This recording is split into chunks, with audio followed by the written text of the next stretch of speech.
Bon les boys, je reviens en ce lundi matin de la salle, il est 11h du matin.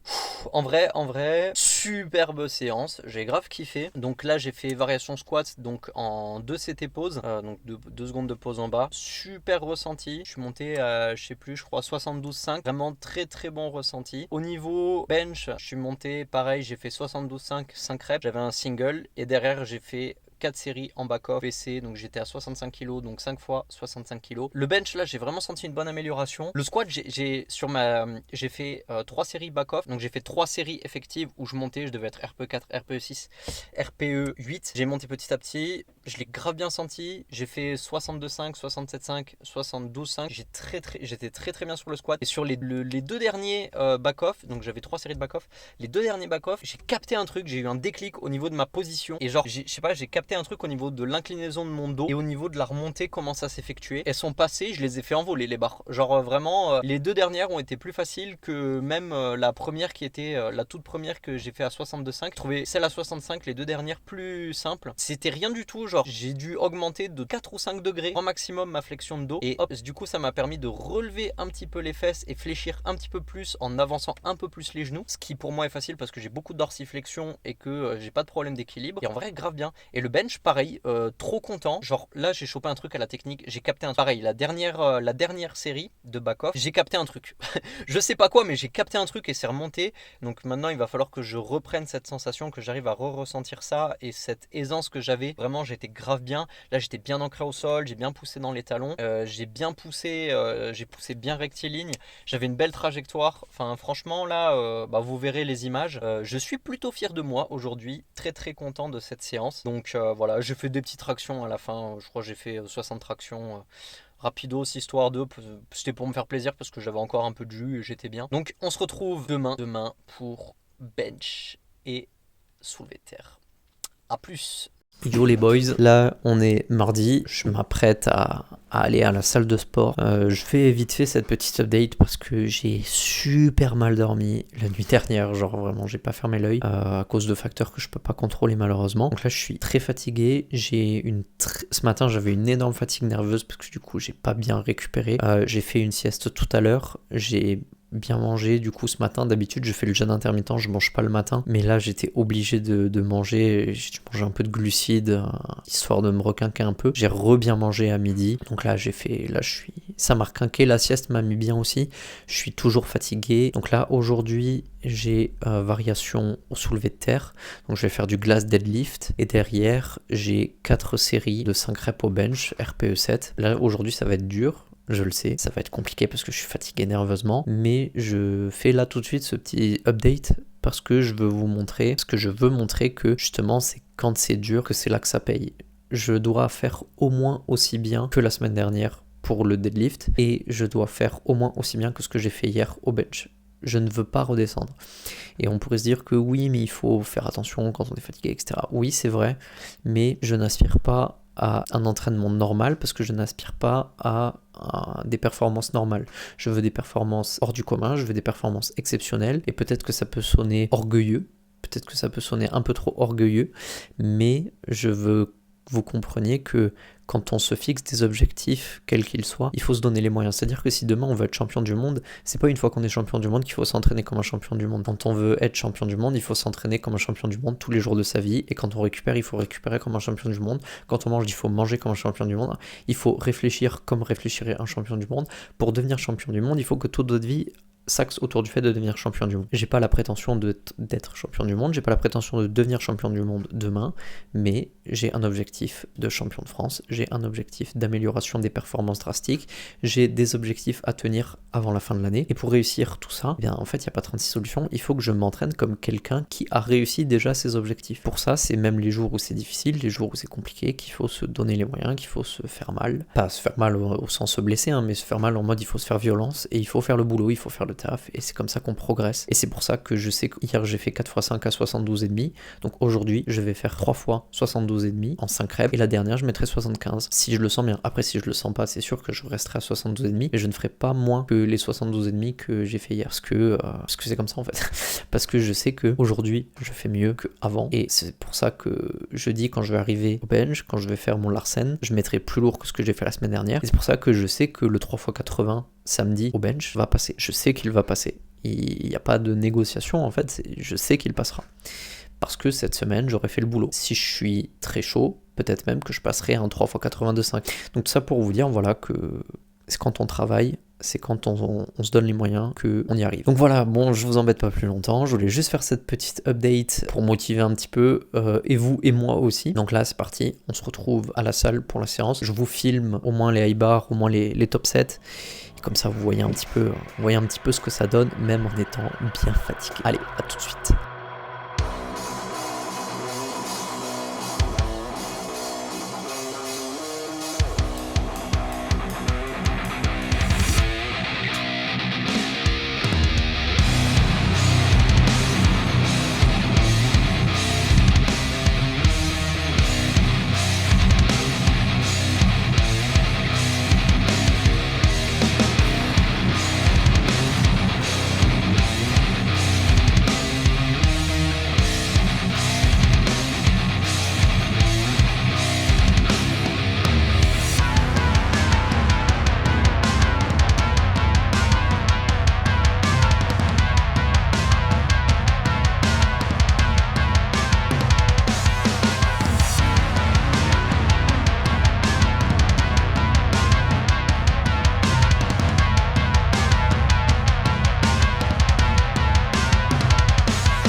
Bon,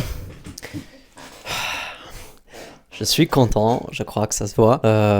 En vrai, j'ai fait une bête de séance. Bah, vous avez vu donc les images. Donc j'ai passé tout ce que je voulais passer et même plus. C'est même mieux passé que ce que je voulais. J'ai commencé du coup avec le deadlift. Donc vous avez vu, je vous ai montré la dernière de chauffe à 100. Alors j'avais prévu au départ de faire les 4. Je devais être RPE 8. À la base, je devais faire je m'étais dit, vas-y, tu montes à 100. Et à 100, en fonction de ta forme, tu montes ou à 105 ou à 110. Et j'étais extrêmement bien sur 100. Du coup, je me suis dit, la semaine dernière, tu as fait 4 fois 110, monte à 112,5. Donc, j'ai passé les 4 à 112,5. Du coup, vous les avez vus. Vous avez vu, les 2 premières sont passées très très bien.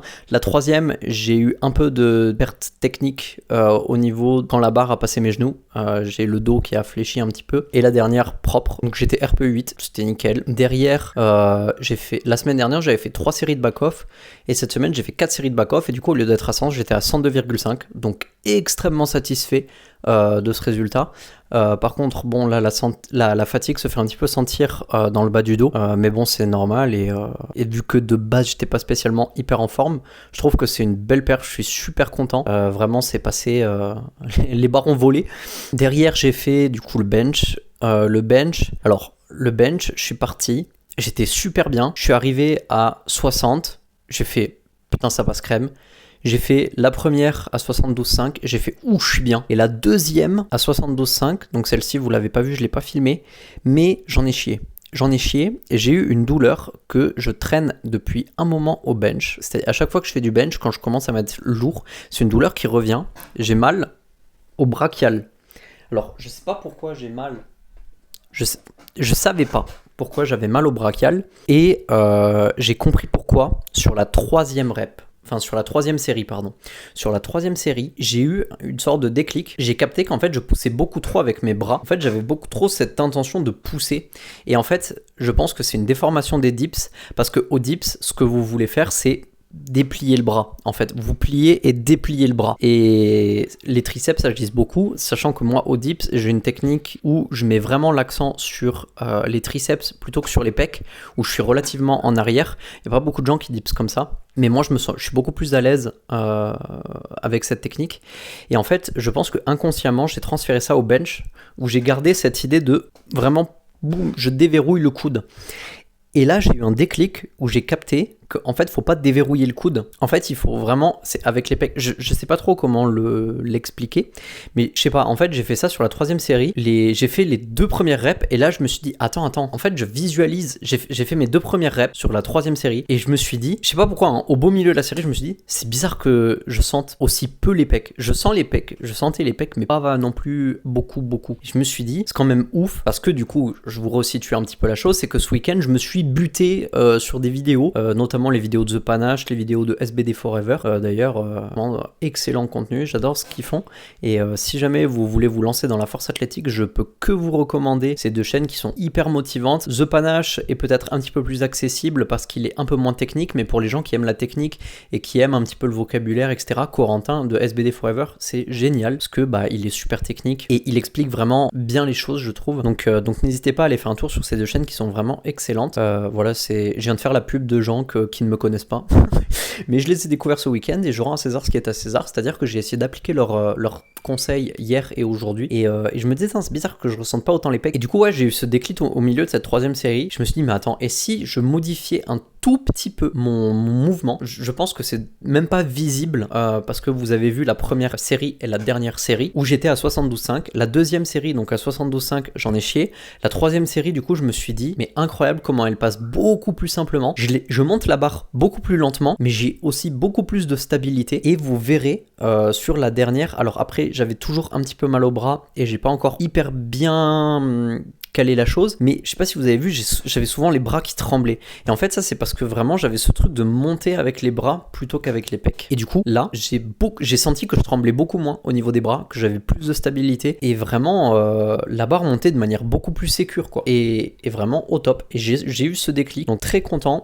parce que je pense que ça va beaucoup faire avancer mon bench, ce déclic. Je suis content de l'avoir eu aussitôt, content parce que là c'est la deuxième fois en fait c'est la deuxième semaine, et dès la deuxième semaine j'ai trouvé une technique qui fait que je suis passé de je chie à faire 4 séries de 5 reps à 70 à je fais 3 séries à 72,5, et la dernière, d'ailleurs vous avez vu, j'étais content, sur la dernière je l'ai passé, du coup je me suis dit 72,5, si j'ai cette technique, les 75 x 5 passe, passe et RPE 7, parce que oui, j'étais RPE 7, hein. Donc vraiment grave à l'aise, grave content. Donc là je suis vraiment très content de bien avoir managé la fatigue, et du coup je reviens par rapport à ce que je disais du coup dans ce que vous avez vu avant, c'est du coup ce que j'ai dit ce matin. Vous voyez qu'il faut s'entraîner même quand on est fatigué, parce que regardez, j'étais fatigué, j'étais claqué, j'en pouvais plus, j'avais une fatigue nerveuse, j'avais aussi un peu de fatigue mentale, et j'étais pas bien. Je me suis chauffé, j'ai dit bon allez, on fait la séance, tu te dépasses, tu fais minimum, et je me suis poussé, et vous voyez que les résultats ont payé, et les résultats ont été là. Pourquoi ? Parce que je me suis poussé et j'ai amélioré toutes mes perfs. La semaine dernière, j'étais à 110, et les séries, j'ai fait 3 séries en back-off à 100, et là j'ai fait mon top 7 à 112,5, donc j'ai augmenté de 2,5, et j'ai fait 4 séries, donc j'ai fait une série de plus et j'ai mis plus lourd, j'étais à 102,5. Donc vous voyez que des fois il faut se faire violence, il faut pas s'écouter, et le bench c'est pareil. Et en plus j'ai eu un super déclic technique où vraiment maintenant je vais vraiment creuser ce truc, cet engagement où je mets vraiment plus l'accent sur les pecs, et un petit peu moins avoir ce réflexe que j'ai de ce mouvement en fait hérité du dips, hein, faut pas que je mente, c'est vraiment hérité du dips je pense. Donc voilà, donc super content de cette séance. Bon, je vous fais pas chier plus que ça. Je verrai si je vous montre les images de jeudi. Jeudi, au programme, j'ai variante squat. J'ai pas encore décidé quelle variante j'allais faire. Peut-être que je ferai du high bar, parce que j'ai jamais fait de high bar. J'ai toujours fait que du low bar. Et dans toutes mes variantes, à chaque fois, je faisais du 3 CT pause, ou du tempo 3-0-3, ou du 2 CT pause. Je dis ça comme si ça faisait 15 ans que j'en faisais, ça fait 2 semaines. Mais pour l'instant, j'ai pas encore fait de high bar. Donc j'essaierai le high bar. Je verrai, parce que j'ai les vertèbres qui ressortent pas mal. Si je vois que même avec le boudin ça me fait mal, je laisserai tomber le high bar. Mais sinon ouais, je pense que je ferai du high bar, et le bench je vais faire du Larsen. Je pense que je vais faire du Larsen en 2 CT pause pour vraiment mettre l'accent. Voilà, je vous dis un petit peu ce que je fais, je verrai si je filme, et par contre samedi je filmerai le SBD pour vous filmer le top 7 en 3 reps à 80 kg, parce que cette semaine il va passer. Parce que là, avec la nouvelle technique, j'ai passé 5 fois 75 où j'étais RPE 7, et franchement, quand je dis RPE 7, limite RPE 6,5. D'ici là, je vais pouvoir peaufiner ma technique jeudi avec le Larsen, où j'ai 4 séries de 7 reps, donc j'ai pas mal de volume. Donc en plus, le Larsen, l'avantage, c'est que je vais pas avoir le leg drive, donc je vais vraiment pouvoir mettre l'accent sur ce mouvement technique et affiner ça au niveau du ressenti des pecs. Donc vous allez voir que samedi, en fonction de la forme, les 80 kills passent. Alors je dis ça, mais je suis en train de me rappeler que je suis censé être RPE 6. On s'en fout. Je serai RPE 6 à 80 kills, qu'est-ce qu'il y a ? Bon, voilà. Morale de l'histoire, si vous êtes fatigué, si vous en pouvez plus, fermez votre gueule, faites le boulot, et vous serez récompensé, parce que c'est dans l'effort que les champions se révèlent. Et c'est là que vous verrez à quel point vous êtes fort, et c'est ça qui payera le plus en fait. C'est pas les moments où c'est simple qui payent, c'est les moments où c'est dur. Et c'est pour ça qu'il faut toujours se mettre en difficulté, et qu'il faut pas se reposer sur ses lauriers, et c'est comme ça que vous allez progresser continuellement. Et même les moments où c'est difficile, où ça va pas, où on a des problèmes, il faut arriver à faire abstraction. L'entraînement, c'est l'entraînement. Et si vous avez des objectifs, et là je parle pour le sport, parce que dans notre cas précis c'est le sport, mais dans tout ce que vous faites dans votre vie en fait c'est applicable. Si vous voulez quelque chose, il faut juste travailler dur pour l'avoir. Donc voilà, c'était le petit mot encourageant pour le milieu de vlog. Je vous dis à samedi, et surtout ne lâchez rien, allez vous entraîner et donnez de la force les gars. Bon, je viens de me faire une petite réflexion, et je me suis dit que les vlogs étaient peut-être un peu longs si jamais je faisais un vlog par semaine.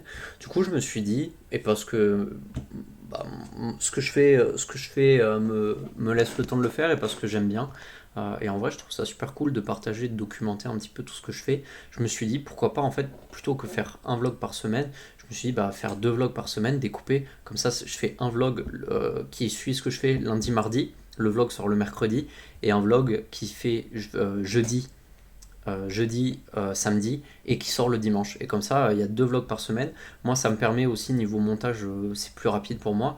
Donc en vrai, je me dis, why not ? De toute façon, personne les regarde. C'est surtout pour moi que je le fais. Je sais que les gens n'ont rien à foutre. Donc ouais, je le fais pour moi. Et en vrai, je me dis, pourquoi pas faire 2 fois par semaine. Surtout qu'en plus, bon, je kiffe le montage. Même si bon là je me casse pas la tête, hein, je fais pas des montages de ouf parce que je sais que personne regarde. Si jamais un jour il y a des gens qui se mettent à regarder, là je ferai des montages un peu plus soignés, etc.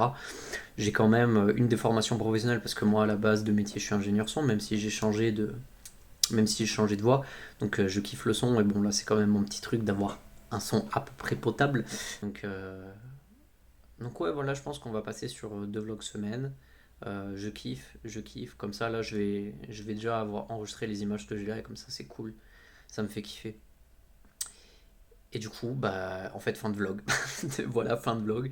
Deuxième vlog dimanche. Ciao.